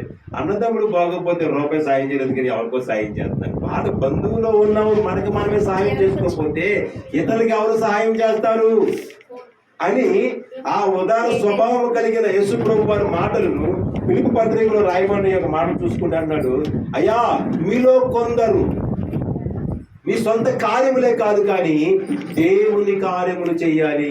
అలాగే కాకుండా ఇతరుల కార్యములు కూడా చూడాలి. అంటే ఏముందో ఏమి లేదో. ఒక సామెత ఉండదు, పెళ్ళోళ్ళ కంటే పెట్ల మోజులు ఆడబడేది కదా. పెళ్ళోళ్ళు చేసే తక్కువ పని ఉండదు, పెట్ల మోజుల పని ఎక్కువ ఉండదు. అక్కడ అని చేస్తారు, పక్కన వచ్చి ఇచ్చేస్తారు, అది చేస్తారు, ఇచ్చేస్తారు. సహాయం మనం ఏమంటాం, ఆలకలేని బాడ ఎలకొచ్చింది, ఆలకలేని బాడ నాకు ఎలకొచ్చిందని కాదు, అది సహాయం చేయడం. మన సొంత పనులే కాదు, ఇతరులు ఎవరైనా బాధలో ఉంటే ఈ సంవత్సరం మీరు వాళ్ళకి ఆదుకునే ప్రయత్నం చేయండి. అది క్రీస్తు యేసు మనసు. మనము గత సంవత్సరంలో బెగ్గర్ కార్యక్రమం ఆపేసాం, కాశీపూర్ కార్యక్రమం. ఈ సంవత్సరంలో మళ్ళీ దాన్ని ప్రారంభిద్దాం. హల్లెలూయా. దాని కొరకు కువైట్ ప్రాంతం నుంచి ఒక సహోదరి జ్ఞాపకం చేసింది నాకు. మీకు తెలుసా, మనం మానేసిన సంగతి ఆమె జ్ఞాపకం చేస్తుంది. అయ్యా మీరు బెగ్గర్ కార్యక్రమం, పేదోళ్ళకి భోజనం పెట్టే కార్యక్రమం నేను వీడియో చూశాను, యూట్యూబ్లోని ఫోటోలు చూశాను, నాకు ఎందుకో ప్రేరణ కలిగింది, మీకు డబ్బులు పంపిస్తున్నాను, మీరు డబ్బులు తీసుకొని నా పేరు చెప్పి కొంతమందికి పేదలకు భోజనం పెట్టండి. నేను అనుకున్నాను, నేను మర్చిపోయింది ఎలా జ్ఞాపకం చేస్తున్నాం ఆయన, మా బాధలో మర్చిపోయి ఇంకా చేయలేక కాదు మేము అనుకున్నాం. ఆయన డబ్బులు పంపించింది 2 నెలల క్రితమే. అవి అలా జాగ్రత్తగా దాచి వచ్చాను. ఈ నెలలో ఏదో డేట్, మంచి డేట్ చూస్తే మనం ఆ కార్యక్రమం చేసేద్దాం. ఓకేనమ్మా. హల్లెలూయా. మంచి కార్యం. మత్తయి సువార్త 25వ అధ్యాయం 45వ వచనం చెప్పండి. ఇప్పుడు దానికి సంబంధించిన వచనం, అది ఇది పత్రికకి సంబంధించిన వచనం ఉన్నది. 25వ అధ్యాయం 45వ వచనం. అందుకు ఆయన మిక్కిలి చూడండి, ఇక్కడ పిలుపు మాట్లాడిన మాట కంటే ముందు దీన్ని యేసు ప్రభు వారు మాట్లాడారు. యేసు ప్రభు వారు మాట్లాడిన మాటకి పిలుపు పత్రికలో ఇక్కడ అర్థం చెప్తున్నారు మనకి. ఇందులో కొంతమందితో మాట్లాడుతున్న ప్రభు మాట్లాడుతున్నారు. అందులో చదవమని అందుకు ఆయన మిక్కిలి అల్పుడు అంటే ఏంటి?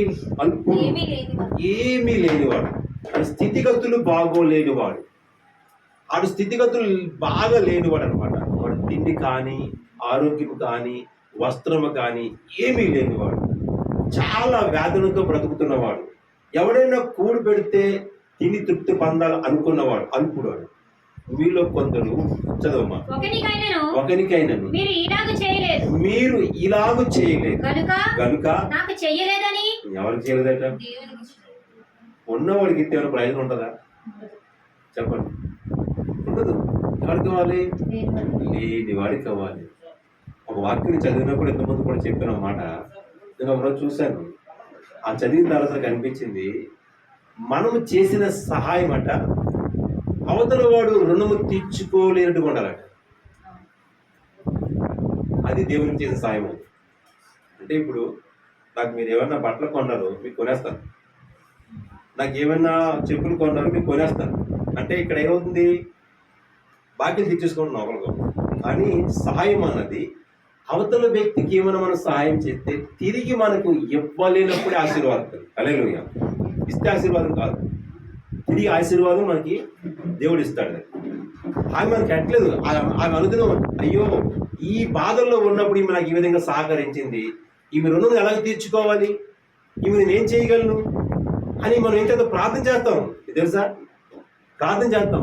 అప్పుడు ప్రభు ఏమంటాడు? ఒరి పిచ్చిదానా, నువ్వు నాకు చేసావు. ఒరి పిచ్చోడా, నువ్వు నాకు చేసావు.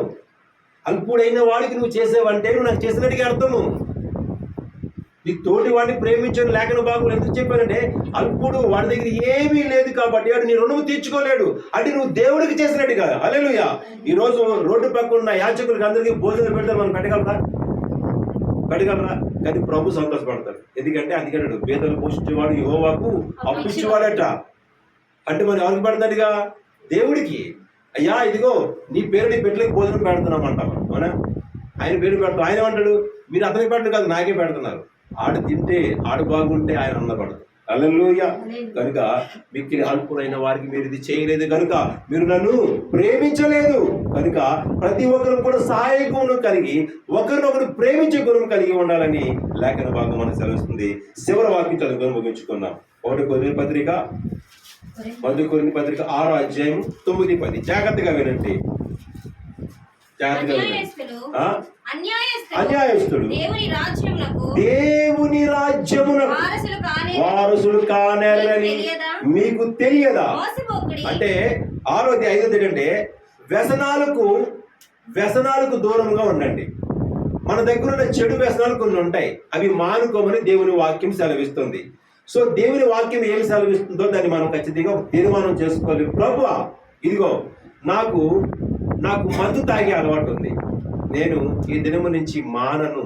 ఇటువంటి ప్రమాణాలు కొంతమంది చెప్తుంటారు భార్యలతోని, తల్లిదండ్రులు. అమ్మా ఇంక జనవరి 1 నేను మారిపోతానమ్మా, ఇంక నేను కైని వేసుకోనమ్మా, ఇదిగో నేను తాగను, ఇక నీమెనొట్టు. అంటే ఏంటి? తీర్మానమే కదా. నీమెనొట్టు, ఇంక నా జీవితంలోకి ఎప్పుడు తాగని ప్రమాణం చేస్తాం. కానీ తాగెత్తుంటారు, కానీ మానరు, చేస్తుంటారు. ఈ అబద్ధ ప్రమాణాలు. దేవునితో ప్రమాణం అంటే అది నెరవేర్చాలి. ఒక నిర్ణయం తీసుకున్నామంటే ఒక తీర్మానం నెరవేర్చాలి అన్నాడు ఆయన. చదువుసారి మోసపోకుడి జారులైనను అంటే ఎవరట? జారిపోయిన గుణము కలిగిన వారు. జారులు అంటే దానికి అర్థం చెప్పాలా మీకు వివరంగా? బాగా చూడండి, ఎవరికి చెప్పాలా? నేను ఈ సంవత్సరము ఇది మానేయాలా అనుకున్నాను అంటే మానేయాలి అంతే. అది మానలేదు అనుకోండి, ఇప్పుడు ఏమయ్యాను? జారిపోయాను కదా. జారిపోయిన లేదా? అదే మాటకి తాను నిల్చున్న ప్రతి ఒక్కడు పడిపోకుండా జాగ్రత్తగా చూసుకోగలరు. జారులు అంటే జారిపోయే గుణం కలిగిన వారు. జారులైనను, విగ్రహారాధికులైనను, వ్యభిచారులైనను, ఆడంగి తనము గలవారైనను, పురుష సంయోగులైనను, దొంగలైనను, లోబులు పిసినారి అయినను, త్రాగుబోతులైనను, దోషకులైనను, దోచుకుని వారైనను దేవుని రాజ్యమునకు వారసులు కానేరరు అనిను. మద్యపానము, ధూమపానము, కైని, వ్యభిచారము, దొంగతనము, వేష సాంగత్యము, ఇవన్నీ కూడా మానుకోవాలి. అది తీర్మానం. అయ్యా, ఈ సంవత్సరంలో ప్రమాణం చేస్తున్నాను, ఎంతవరకు నా వల్ల నీకు అవమానం వస్తుంది. హల్లెలూయా. మీకు ఒకటి చెప్పనా, మనం చేసే చిన్న అలవాటు ఇతరులు హృదయానికి బలహీనత కలిగిస్తుంది, తెలుసా? వినండి బాగా, బ్రదర్స్ బాగా వినండి, నాకు చూడండి. అసలు మనం చేసే చిన్న పొరపాటు, ఇంకొక సహోదరి దేవుళ్ళు నడుస్తుంది, చర్చికి వెళ్తుంది, వస్తుంది. ఆ సహోదరి నుదులకు చిన్న స్టిక్కర్ పెట్టుకొని తిరుగుతుంది. ఓకేనమ్మా? ఆ స్టిక్కర్ పెట్టుకున్న సహోదరిని చూసి ఇంకో సహోదరు అడుగుతుంది, ఏటయ్యా, మందిరానికి వస్తుంది కదా, దేవుడు మాట్లాడుతుంది కదా, బాప్తిసం పొందుకుంది కదా, మరి బొట్టు పెట్టుకుంది కదా, మరి దీని సంగతి ఏంటి అంది. అంటే ఇప్పుడు ఈ విశ్వాసం ఏమవుతుంది? ఇతర వ్యక్తి విశ్వాసం బలహీన పడుతుంది. ఏమవుతుంది? బలహీన పడుతుంది. ఈ బలహీన పడడం వల్ల ఈ ఆత్మ ఎక్కడికి వెళ్తుంది? నరకానికి వెళ్తుంది. ఇప్పుడు పెట్టుకుని ఈ ఆత్మ ఎక్కడికి వెళ్తుంది? ఈ ఆత్మను నరకాన్ని నువ్వు తీసుకెళ్తున్నావు. అది దేవుణ్ణి ఎవరూ చూడలేదు అన్నది పౌరు భక్తుల మాట. అదే దేవుడు మనలో చూపించాలి. దేవుడు మనం చూడలేదు కదా. పౌరు భక్తుడు దేవుడు ముందు అన్నాడు, మీరు దేవుని పోలి నడుచుకోండి అన్నాడు. అన్న తర్వాత ఈ మాట అంటాడు, దేవుని మీరు ఎవరు చూడలేదు కదా, ఇప్పుడు క్రీస్తుని పోలి నడుచుకోండి అంటున్నాడు. నేను నడుచుకోవడానికి మీరు నడుచుకోండి అని చెప్పాడు. అంటే ఇప్పుడు ఈమె పెట్టుకున్న స్టిక్కరు ఆమె ఆత్మవిశ్వాసాన్ని పాడు చేసింది. వీడుకున్న తాగుడు అలవాటు ఇంకొక ఆత్మీయ జీవితంలో ఎదుగుతున్న వాడిని బలహీనపరిచింది. వాడు ఆ తాగుబోతాన్ని నుంచి విడిచిపెట్టి బయటకు వచ్చాడు, దేవుళ్ళకి వచ్చాడు. ఇప్పుడు ఇంకో తాగుబోతుని చూసి ఏమవుతున్నాడు చెప్పండి? వాడు తాగుతాడు కదా, నేను తాగితే తప్పేటి అంటాడు. సో నేను నరకానికి వెళ్తాను అంట. అక్కడ వాడు తాగుతాడు కదా, నేను తాగితే తప్పేటి అంటాడు. ఈ బలహీనత ప్రభావం చిన్న పిల్లలు మొదలుకొని పెద్దవాళ్ళు కూడా పడతారు. తెలుసా? తెలుసో తెలియకప్పుడు చిన్న కుర్రోడు అనుకుందాం వాడు ఒకవేళ మందు తాగితే తండ్రి ఒప్పుకుంటాడా? ఎందుకు ఒప్పుకోడు? తాగుతాడు, తండ్రి తాగుతాడు కదా.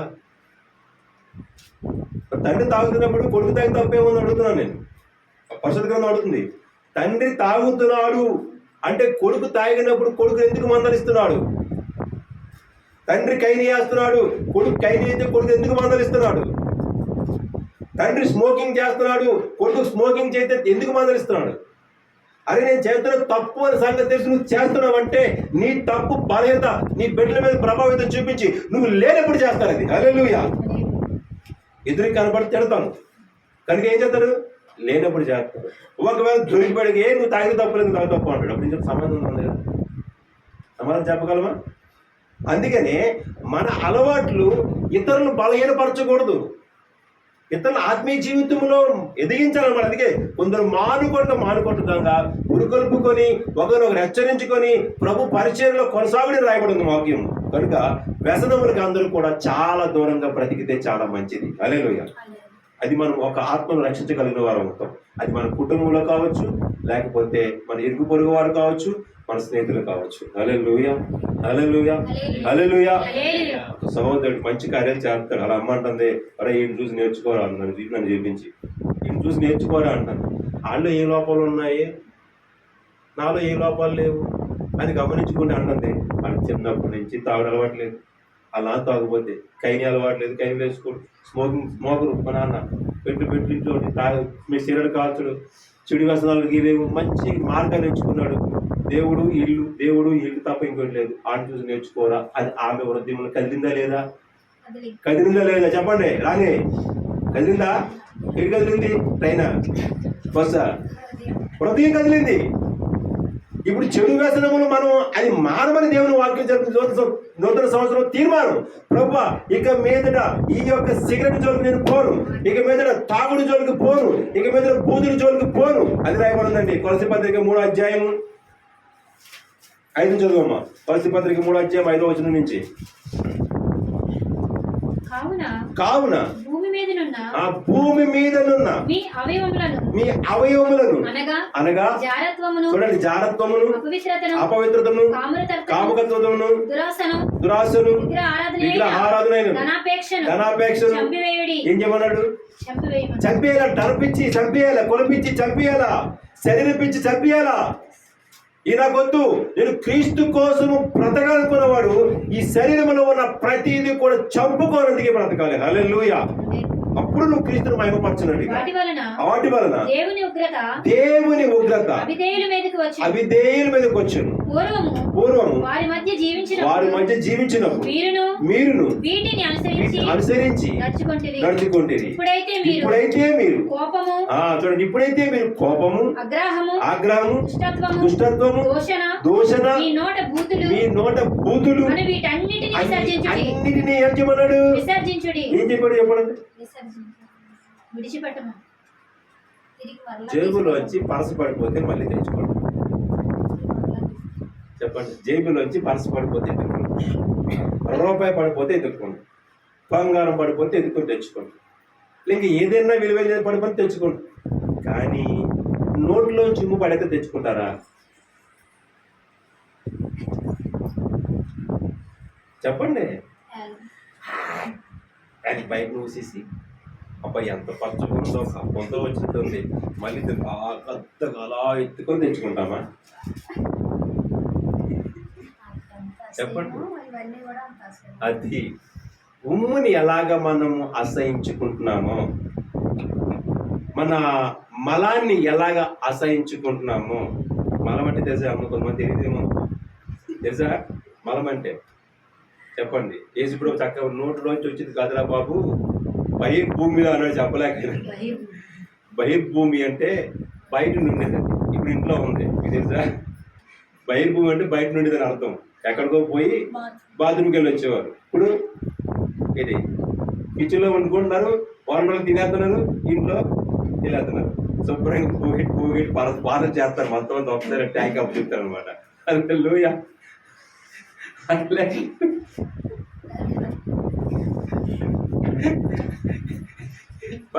తరం పోగు చేసుకుంటున్నాం ఇంట్లో. చూడండి, అంటే సిటీ డెవలప్ అయింది కాబట్టి ఎలాంటి ప్లేస్ లేవు. ఇప్పుడు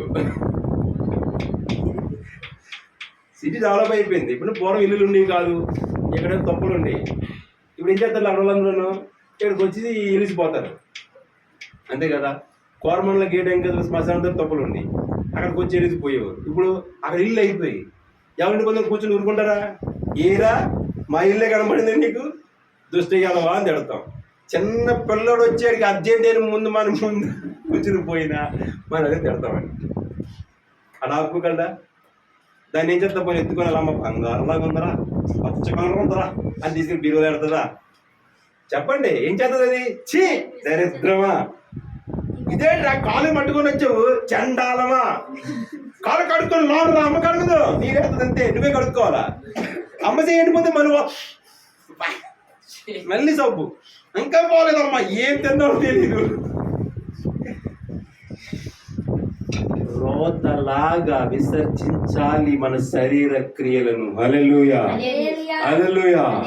అందుకే నీ పాత రోత జీవితం అని రాయబడింది. పాత బ్రతుకు అంటే రోత జీవితం అంట. ఈ రోత జీవితం నూతన జీవితాన్ని, నవీన స్వభావాన్ని దేవుడు మనకు దయచేస్తున్నాడు. కాబట్టి మన జీవితంలో ఇవన్నీ విసర్జించుడు ఇంకదమ్మా. ప్రాచీన స్వభావం దాని క్రియలతో కూడా మీరు ఇక్కడ పరిత్యాజించి, ఆ పరిత్యాజించండి విడాకులు ఇవ్వడం కరెక్ట్ మాట అండి మీకు.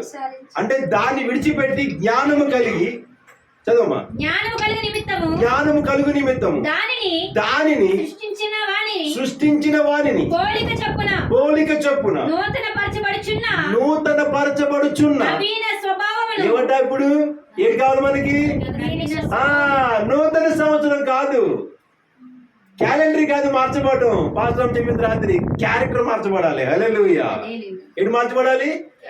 క్యాలెండర్ మారిపోయింది. 2020 తీసిస్తాం, 26 తగిలిస్తున్నాం. ఇప్పుడు అక్కడ 25 పీకిస్తాం, పంచాయతీ. ఇంకా మనకి 25 డేట్ ఆఫ్ బర్త్ చూస్తాం అనుకోండి, మంగళవారం వస్తుంది, బుధవారం బర్త్డే. 26 చూస్తే లక్షవారం వస్తుంది, శుక్రవారం వస్తుంది. ఏం చేద్దాం? పాత పుట్టినరోజు మనం చేసుకోం కదా. క్యాలెండర్ మారుతుంది కానీ మన బ్రతుకు మార్చబడుతుందా? మన క్యారెక్టర్ మార్చబడుతుందా? చెప్పండి. నవీన స్వభావము కలిగిన వారు ధరించుకొని ఉన్నారు. ఇట్టివారిలో గ్రీసు దేశస్థుడని యూదుడని భేదము లేదు, సున్నతి పొందుడి అని, సున్నతి పొందకపోవుడి అని భేదము లేదు. పరదేశి అని, పరదేశి అని, సిథియుడని, సిరుడి అని, దాసుడని, దాసుడని, స్వతంత్రుడని లేదు గాని క్రీస్తే సర్వమును అందరిలో ఉన్నవాడునై ఉన్నాడు. కాగా దేవుని చేత ఏర్పరచబడిన వారును పరిశుద్ధులను ప్రియులైన వారికి తగినట్లుగా మీరు జాలిగల మనస్సును, దయాలత్వమును, వినయమును, సాత్వికమును, దీర్ఘశాంతమును ధరించుకొనుడి. 17 చదువు. ఎవడైనను తనకు హాని చేసినని అనుకుని ఎడల ఒకరినొకడు ఏం చేయమన్నాడట? ఏం చేయమన్నాడు? అది క్రీస్తు మనల్ని ఏం చేస్తున్నాడు? ఇప్పుడు సహిస్తున్నాడండి. దేవుడు మనల్ని భరించినట్టుగా లోకంలో ఎవరో భరించలేదు. హల్లెలూయా. దేవుడు మనల్ని భరిస్తున్నాడు, సహిస్తున్నాడు. ఎందుకు సహిస్తున్నాడు తెలుసా మీకు? చెప్పండి, ఎందుకు సహిస్తున్నాడు? మన మీద ఆయనకి ఏముంది? ప్రేమ ఉంది. హల్లెలూయా. మన మీద ఆయనకి ఏముంది? ఏముంది? చిన్నపిల్ల బాత్రూమ్కి వెళ్తే చల్లే చేపెట్టి కడుగుతుంది, కానీ పక్కన ఎవరు కడుగుతారా? ఒక పిన్ అయితే ఆ ప్రేమ కొద్ది కడుగుతుంది, అత్త అయితే ఆడి మీద అభిమానం కొద్ది కడుగుతుంది. తల్లికి చెప్పవసరం లేదు. దేవుడు మన రోత జీవితాన్ని కడుగుతున్నాడు ఈరోజు. హల్లెలూయా. నవీన స్వభావం మనం ధరించుకున్నామంటే మనం సహించాలి. ఆ సహించే గుణం ఎక్కడి నుంచి వస్తుందంటే ప్రేమ నుంచి ప్రారంభమవుతుంది. హల్లెలూయా. ప్రేమ దీర్ఘకాలము సహిస్తుంది, భరిస్తుందట. హల్లెలూయా. ప్రేమ దీర్ఘకాలము కూడా భరిస్తుంది. ఒకరు నువ్వు ప్రేమించావంటే నువ్వు దీర్ఘకాలము, నువ్వు బ్రతికినంత కాలం కూడా అది నిన్ను ఏమన్నా నువ్వు ఎన్ని తిట్టా సరే భరిస్తూనే ఉంటాడు. నువ్వు ప్రేమిస్తున్నావంటే అది ప్రేమ కూడా త్యాగం. హల్లెలూయా. హల్లెలూయా. కనుక ప్రతి ఒక్కరము కూడా బాగా గుర్తుంచుకోండి. అయిపోయిన 17 వరకు చదువు. ఒకరినొకరు క్షమించుడి, ప్రభు మనల్ని క్షమించులాగున మీరు క్షమించుడి. అన్నిటిపైన పరిపూర్ణతకు అనుబంధమైన ప్రేమను ధరించుకొనుడి. క్రీస్తు అనుగ్రహించు సమాధానము మీ హృదయములలో ఏలాలి. ఏలాలి? క్రీస్తు అనుగ్రహించిన సమాధానం మనం ఏలాలట. ఇందుకొరకై శరీరముగా పిలువబడితిరి మరియు కృతజ్ఞతులై, అంటే చేసిన దానికి ప్రతి దానికి రుణము తీర్చుకునే వారిగా ఉండాలి. సంగీతములతోను, కీర్తనలతోను, ఆత్మ సంబంధమైన పద్యములతోను ఒకరినొకరు బోధించుచు, బుద్ధి చెప్పుచు, కృప సహితముగా మీ హృదయములలో దేవుని గూర్చి గానము చేయుచు సమస్త విధములైన జ్ఞానమును క్రీస్తు వాక్యము మీలో సమృద్ధిగా నివసింపనీయుడి. ఆమేన్. విన్న వాక్యము ప్రతిదీ మర్చిపోకుండా వచ్చే సంవత్సరం డిసెంబర్ 31వ తారీఖు వరకు మన హృదయంలో నివసింపనీయాలి. హల్లెలూయా. దాన్ని జ్ఞాపకం చేసుకోవాలి. తీర్మానం అంటే ఏదో ఈ రోజు వచ్చేసాం కదా, మొక్కుబడి ఉంటుంది, ఇచ్చేస్తే అయిపోద్ది. ఏమైపోద్ది? ఇచ్చేస్తే అయిపోద్ది. రాజుగారు ఫ్యామిలీ పొలాలు అయిపోవాలి, ఇచ్చేసారు, అయిపోయింది. సుగుణమ్మ బంగారు ఇవ్వాలి, ఇచ్చేసింది, అయిపోయింది. ఇంకోటి ఏదో వాళ్ళకి ఇచ్చేసారు, అయిపోయింది. అది ఎక్కడ అయిపోయింది? మొక్కుబడి కాదు, ఇది తీర్మానం. హల్లెలూయా. తీర్మానం అంటే ప్రమాణం. ఒక భార్య భర్త ప్రమాణం చేస్తాడు, బ్రతికినంత కాలము నీ కష్టములో, నీ బాధలో, నీ వేదనలో, నీ సంతోషంలో, ప్రతి విషయములో నేను నీకు తోడై ఉందునుగాక అని ప్రమాణం చేస్తాడు. కానీ బాధపడినప్పుడు ఈ అమ్మని పిల్లలే నీ సాయం చెప్తాడు. రాము వస్తే తీసుకొచ్చి అప్పచెప్పాడు. అవునా? ఎందుకు చెప్పండి? అది ప్రమాణం కాదు. అది ప్రమాణం అంటే అనుసరించేదే ప్రమాణం. ఏదైతే ప్రమాణం తీర్మానం చేసావో దేవునికి, ఈ బ్రతుకు దినములన్నీ కూడా ఉండాలి జీవితంలో. ఆ ప్రమాణాన్ని ప్రతిరోజు జ్ఞాపకం చేసుకోవాలి. ప్రభా, ఈ నూతన సంవత్సరంలో తీర్మానం చేసుకుంటున్నాను ఏమని? ముందు జ్ఞానము నాకు దేవుడు ఇవ్వాలని మొదటిది గుర్తుంచుకోండి. రెండోది, ఈ నూతన సంవత్సరంలో ప్రభా నేను తీర్మానం చేసుకున్నాను ప్రభా, ఇదిగో కొందరు మానకుండా నీ దేవుని మందిరములో నేను ఉండాలని ప్రమాణం చేసుకున్నాను ప్రభా అని రెండో చేసుకోండి. మూడోది, ప్రభా అనుదినము ధ్యానం చేస్తాను ఈ వాక్యాన్ని ప్రతిరోజు కూడా ఇంచుమించు 5 లేక 7 లేక 10 నాకు వీలు కలిగిన కొలది నేను దేవుని వాక్యాన్ని చదువుతాను అని మీరు ఏం చేయాలట చెప్పండి, నిర్ణయం తీసుకోవాలి. హల్లెలూయా. చదివితే మనకి జ్ఞానం వస్తుంది, చదివితే మనకి ఆలోచనలు వస్తాయి, చదివితే మన బ్రతుకు మార్చబడుతుంది. అందుకని తీర్మానం చేసుకోవాలి. 5వది సహాయం, 4వది సహాయ గుణం కలిగాలి. మనం ప్రేమించుకోవడం కాదు, మనం ఇతరులు ప్రేమించే గుణం మనం కలిగి ఉండాలి. 5వదిగా వ్యసనములు మానుకోండి. చాలా మందికి వ్యసనములు చాలా పాడు చేస్తున్నాయి. మనకు తెలుసా? సెల్ ఫోన్ ఎంత సమయాన్ని పాడు చేస్తుంది మనిషిని.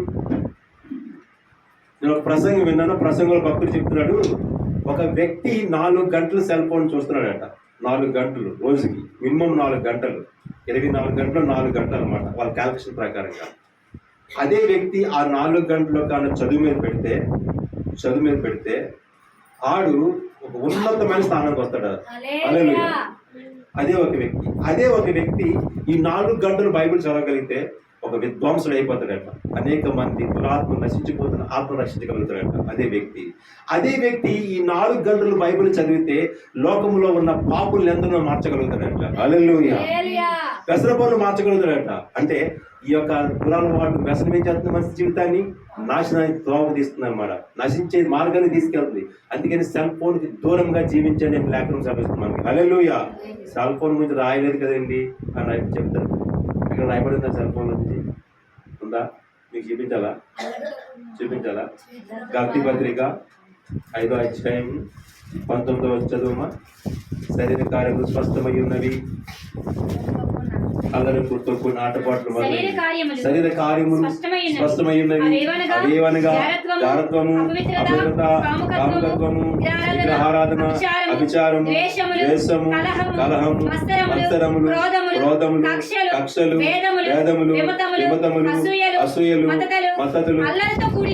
అదే లాస్ట్. సెల్ ఫోన్ ఏం చూస్తున్నారు? జబర్దస్తులు. సెల్ ఫోన్ ఏం చేస్తున్నారు?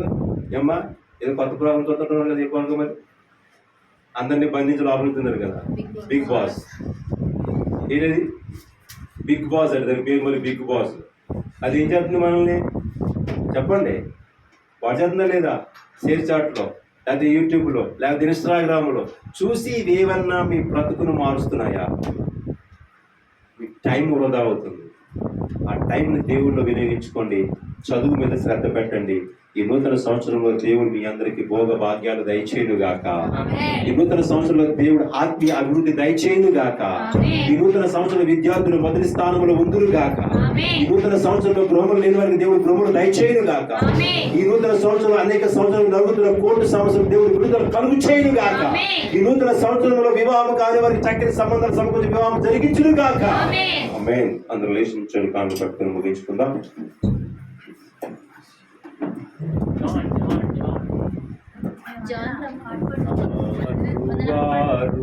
నాకు దూరమై ఎవరు పాడుతున్నారు?